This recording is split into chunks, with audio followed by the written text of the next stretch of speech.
Pebbles Marathi. आनंदाचे मोजमाप. एका कुटुंबात राम आणि राधा राहायचे. त्यांना अर्जुन नावाचा एक मुलगा होता.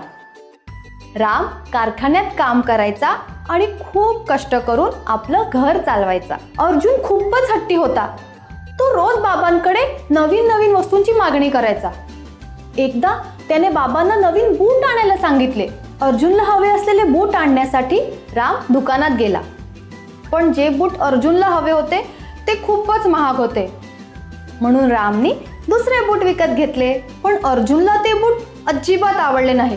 त्याला खूप राग आला आणि तो घरातनं निघून गेला.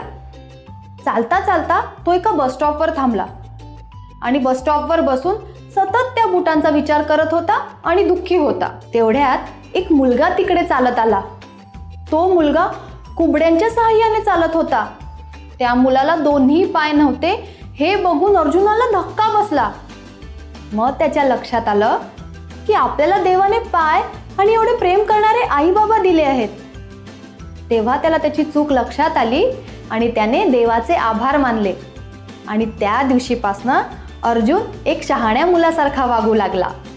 तात्पर्य, ह्या गोष्टीतून आपण हे शिकलो की आपल्याकडे जे आहे त्यातच समाधान मानले पाहिजे. पेबल्स मराठी.